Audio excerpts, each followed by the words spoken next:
नमस्कार छात्रों। आज हम एनसीईआरटी कक्षा 8 संस्कृत की पुस्तक दीपकम के दशमः पाठः अर्थात 10वें पाठ को पढ़ेंगे, जिसका नाम है सन्निमिते वरम त्यागः। सन्निमिते का अर्थ है अच्छे कार्य के लिए, वरम का अर्थ होता है श्रेष्ठ, त्यागः का अर्थ है त्याग करना। तो इस पाठ का अर्थ है अच्छे कार्य के लिए त्याग करना सबसे श्रेष्ठ होता है। यह पाठ दो भागों में है। तो अभी यहाँ पर आप पढ़ेंगे इसका क भाग, इसका पहला भाग पढ़ेंगे और इसका दूसरा भाग आप 11वें पाठ में पढ़ेंगे। वीडियो शुरू करने से पहले आप सबसे एक छोटी सी रिक्वेस्ट है, अगर आपने हमारे चैनल को अभी तक सब्सक्राइब नहीं किया है तो प्लीज़ इसे सब्सक्राइब कर लें। और अगर ये वीडियो आपको अच्छा लगता है तो वीडियो को लाइक करें और अपने दोस्तों के साथ शेयर जरूर करें। पाठ का अनुवाद करने से पहले हम इस पाठ में दिए गए शब्दार्थ पढ़ेंगे। शब्दों के अर्थ जानने से पाठ का अनुवाद करने में आसानी रहेगी। यहाँ पर है वयम शब्दार्थान जानीमः। हम शब्दों के अर्थ को जानते हैं। यहाँ पर कुछ शब्द दिए गए हैं। यहाँ पर इनके संस्कृत अर्थ हैं, यहाँ हिंदी अर्थ, यहाँ पर इंग्लिश में अर्थ दिए गए हैं और यहाँ पर है मातृभाषया अर्थम लिखत। अगर आपकी मातृभाषा हिंदी से अलग है तो आप यहाँ पर इन शब्दों के अर्थ अपनी मातृभाषा में लिख सकते हैं। पहला शब्द है महीपति ही। इसका अर्थ है भूपालः अर्थात राजा। महापराक्रमी, अति बलशाली अर्थात बहुत बलवान। नाना शास्त्रविद, अनेकेषां शास्त्राणां ज्ञाता अर्थात अनेक शास्त्रों का ज्ञाता या अनेक शास्त्रों को जानने वाला। पूत चरित्रः, पवित्रम चरित्रम यस्य अर्थात पवित्र चरित्र वाला। प्रतिवसति स्म, अवसत अर्थात रहता था। वित्यर्थम, आजीविकाम प्राप्तुम अर्थात आजीविका पाने के लिए। समायातः, आगतवन्तः अर्थात आए। प्रतिहारम, द्वारपालम अर्थात द्वारपाल को। इसके बाद है द्वारिकः अर्थात द्वारपालकः अर्थात द्वारपाल। वर्तनम, वेतनम अर्थात वेतन। उपन्नम, उपयुक्तम अर्थात उपयुक्त। सुवर्णशत चतुष्टयम, चतुष्शत संख्या का स्वर्ण मुद्रा अर्थात 400 स्वर्ण मुद्राएं। निर्गतः, बहिगतवान अर्थात बाहर चला गया। आलोक्य, दृष्ट्वा अर्थात देखकर। नियोजितः, सेवायां नियुक्तः अर्थात नियुक्त। उपन्नम, युक्ति युक्तम अर्थात उचित। धृतायुधः, शस्त्रयुक्तः अर्थात शस्त्र धारण किए हुए। अहर्निशम, दिवसः रात्रिः च अर्थात दिन रात। करुण रोदन ध्वनिम, करुणाजनकम रोदन ध्वनिम अर्थात करुणाजनक क्रंदन ध्वनि। व्यचिंत्यत, अचिंत्यत अर्थात सोचा। सूची भेद्य, गहने अर्थात सघन। तिमिरे, अंधकारे अर्थात अंधकार में। पृष्ठतः, पृष्ठभागात अर्थात पीछे से। निरूपयामी, पश्यामी अर्थात देखता हूँ। खड्गपाणिः, खड्गवान जनः अर्थात खड्गधारी। रोदनपरा, रोदनम कुर्वती अर्थात रोती हुई। विलप्सी, रोदनम करोषि रो रही हो। क्रंदामी, रोदनम करोमि अर्थात रो रही हूँ। साष्टांगम नमस्कृत्य, अष्टभी अंगै सह प्रणामम कृत्वा अर्थात आठों अंगों सहित प्रणाम करके। प्रत्युवाच, उत्तरम दत्तवती अर्थात उत्तर दिया। इसके बाद है पंचत्वम, मृत्युम अर्थात मृत्यु को। अनाथा, स्वामिनम विना स्वामी के बिना। प्रवृत्ति ही, आचरणम अर्थात आचरण। सुचिरम, दीर्घ कालम यावत दीर्घ काल तक। दुसाध्या, काठिन्येन अनुपालनीया अर्थात कठिनाई से पालन करने योग्य। सहासवदनेन, हास्य युक्त मुखेन अर्थात हास्य युक्त मुख से। निवत्स्यामि, वासम करिष्यामि अर्थात रहूंगी। तत्क्षणादेव, तत्कालम अर्थात उसी क्षण। आइए अब पाठ का हिंदी अनुवाद करते हैं। संस्कृत वाङ्मये कथा साहित्यस्य विशिष्टम स्थानम अस्ति। संस्कृत वाङ्मय अर्थात संस्कृत साहित्य में कथा साहित्य का विशिष्टम स्थानम अस्ति विशेष स्थान है।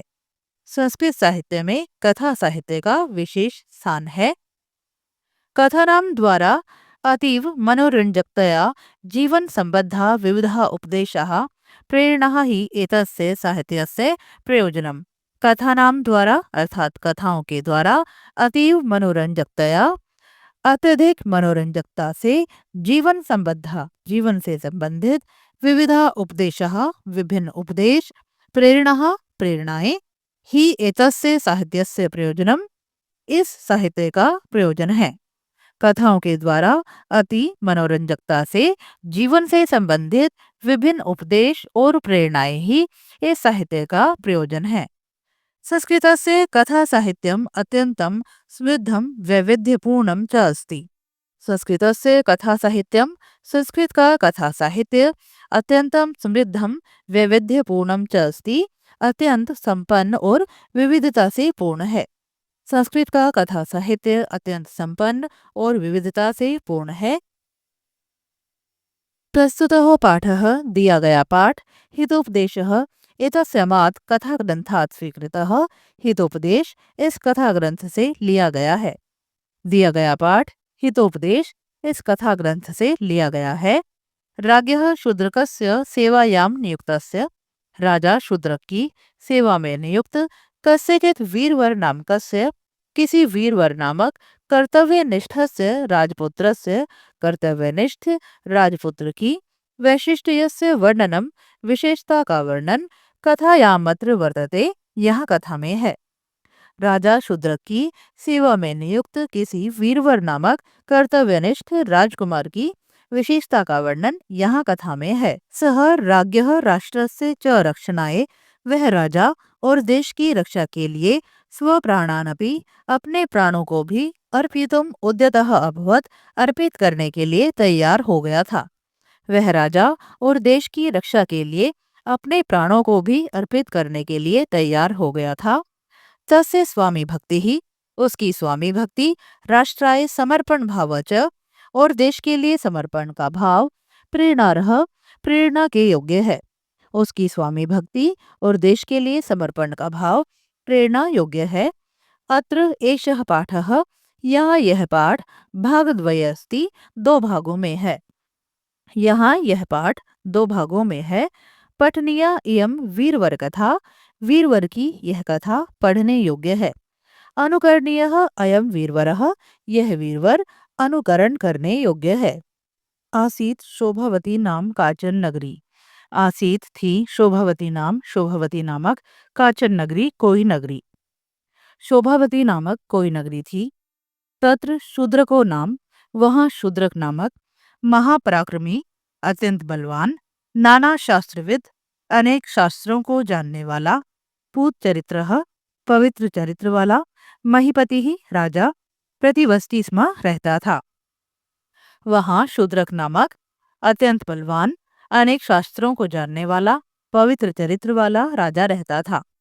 अथ एकदा वीरवर नामा राजपुत्रः एक बार वीरवर नामक राजकुमार विद्यार्थम आजीविका के लिए कस्मादपि देशाद किसी देश से राजद्वारमुपागच्छत् राजद्वार पर आया।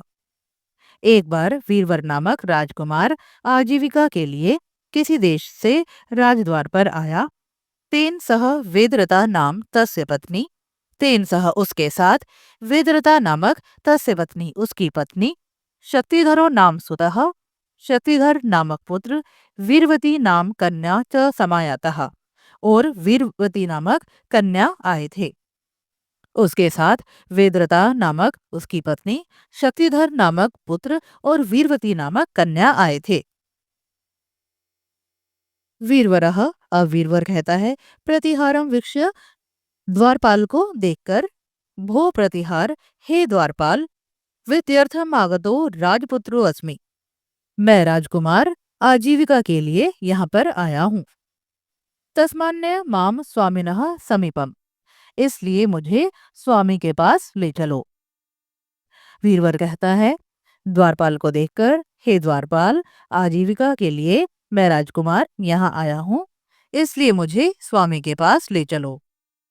ततो द्वारिकः तम प्रभो समीपम अनयत उसके बाद द्वारपाल उसे स्वामी के पास ले जाता है। वीरवरः प्रणाम पुरस्सरम सविनयम वीरवर प्रणाम करते हुए विनम्रता पूर्वक कहता है देव, हे देव, यदि सौभाग्येन अहम भवतः सेवायां नियोजितः। यदि सौभाग्येन, अगर सौभाग्य से, मैं भवतः सेवायाम, आपकी सेवा में, नियोजितः, नियुक्त किया जाऊंगा। यदि सौभाग्य से मैं आपकी सेवा में नियुक्त किया गया, तर्हि तो यदा दृश्यते तत् श्रद्धया पालिष्यामि। यदा दृश्यते, जो आदेश दिया जाएगा, तत् श्रद्धया पालिष्यामि, उसका श्रद्धापूर्वक पालन करूंगा। वीरवर प्रणाम करके विनयपूर्वक कहता है, हे देव, अगर सौभाग्य से मैं आपकी सेवा में नियुक्त किया गया, तो जैसा आदेश दिया जाएगा उसका श्रद्धापूर्वक पालन करूंगा। अब राजा कहता है, किम ते वर्तनम, तुम्हारा वेतन क्या है? वीरवर कहता है, प्रतिदिनम सुवर्ण शत चैष्टम देव। हे देव, प्रतिदिन 400 सोने की मुद्राएं। अब राजा कहता है, का ते सामग्री, तुम्हारी सामग्री क्या है? वीरवर वीरवर कहता है, इमौ बाहु एष खड़गश्च, ये 2 भुजाएं और यह है तलवार। अब राजा कहता है, नैत शक्यम, यह संभव नहीं है। तच् श्रुत्वा वीरवरः राजानं प्रणम्य राजसभातः निर्गतः। तत् श्रुत्वा, ऐसा सुनकर वीरवर राजानं प्रणम्य, राजा को प्रणाम करके, राजसभातः निर्गतः, राजसभा से निकल जाता है। ऐसा सुनकर वीरवर राजा को प्रणाम करके राजसभा से बाहर निकल जाता है। अब मंत्री कहता है, तदालोक्य, यह सब देखकर, देव, हे देव, दिन चतुष्टयस्य वेतनार्पणेन प्रथमं परीक्ष्यतां स्वरूपस्य वेतनार्थिनो राजपुत्रस्य। प्रथमं परीक्ष्यतां स्वरूपस्य, पहले परीक्षा के रूप में, वेतनार्थिनो राजपुत्रस्य, वेतन चाहने वाले राजपुत्र को, दिन चतुष्टयस्य वेतनार्पणेन, 4 दिन का वेतन देने के द्वारा, किमुपन्न में तत् वेतनम न वेति, यह जान लो कि यह वेतन के योग्य है अथवा नहीं। पहले परीक्षा के रूप में वेतन चाहने वाले राजकुमार को 4 दिन का वेतन देकर यह जान लो कि यह वेतन के योग्य है अथवा नहीं। अथ मंत्रिणाम वचनात् तांबूलदानेन नियोजितो असौ राजपुत्रौ वीरवरो नरपतेना। अथ मंत्रिणाम वचनात्, अब मंत्री के वचन से, तांबूलदानेन, पानदान से, नरपतेना, राजा के द्वारा, नियोजितो असौ राजपुत्रो वीरवरो, राजकुमार वीरवर को नियुक्त किया गया। अब मंत्री के वचन से, पानदान से, राजा के द्वारा राजकुमार वीरवर को नियुक्त किया गया।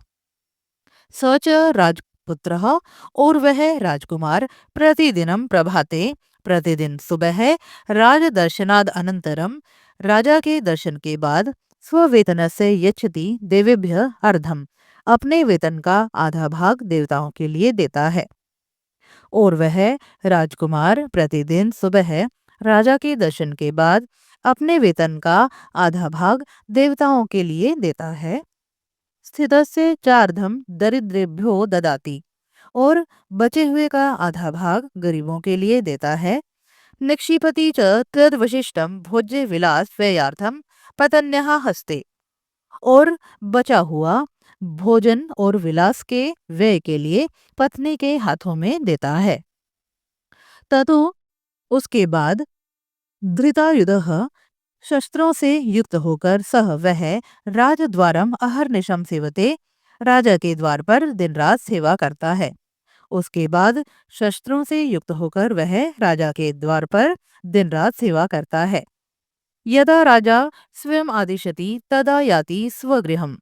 यदा राजा, जब राजा, स्वयं आदिशति, अपने आप आदेश देता है, तदा याति स्वगृहम, तब अपने घर जाता है। जब राजा अपने आप आदेश देता है तब वह अपने घर जाता है। अथेकदा कृष्ण चतुर्दश्याम अर्धरात्रे स राजा श्रुतवान करुण रोदन ध्वनिम कंचन। अथेकदा, एक बार, कृष्ण चतुर्दश्याम अर्धरात्रे, कृष्ण चतुर्दशी की आधी रात में, स राजा, वह राजा, श्रुतवान करुण रोदन ध्वनिम कंचन, किसी की करुण रोने की आवाज को सुनता है। इसके बाद कृष्ण चतुर्दशी की आधी रात में वह राजा किसी के रोने की करुण ध्वनि को सुनता है। अब राजा कहता है, को अत्र द्वारी तिष्ठति, द्वार पर कौन है? वीरवरः वीरवर कहता है, सेवको वीरवरो अत्र द्वारी वर्तते देव, हे देव सेवक वीरवर यहाँ द्वार पर है। अब राजा कहता है, क्रंदनम अनुसर राजपुत्र, हे राजकुमार रोने का पीछा करो। वीरवरः वीरवर कहता है, यथा दिशति देवः, हे देव जैसा आपका आदेश। ततो असौ तद रोदन स्वरम अनुसरन प्रचलितः। तब वह उस रोने के स्वर का पीछा करते हुए चला जाता है। राजा स्वगतम राजा अपने आप से कहता है, नैश गंतुमर्हति राजपुत्रः एकाकी शुचिभेदे तिमिरे अस्मिन्। तिमिरे अस्मिन् का अर्थ है इस अंधकार में, शुचिभेदे का अर्थ है गहन। इस गहरे अंधकार में नैश गंतुमर्हति राजपुत्र एकाकी, राजकुमार का अकेले जाना उचित नहीं है। अब राजा अपने आप से कहता है, इस गहन अंधकार में राजकुमार का अकेले जाना उचित नहीं है। तस्मात् अहमपि गच्छामि पृष्ठतो अस्य। तस्मात् इसलिए अहमपि मैं भी गच्छामि जाता हूँ, पृष्ठतो अस्य इसके पीछे, इसलिए मैं भी इसके पीछे जाता हूँ।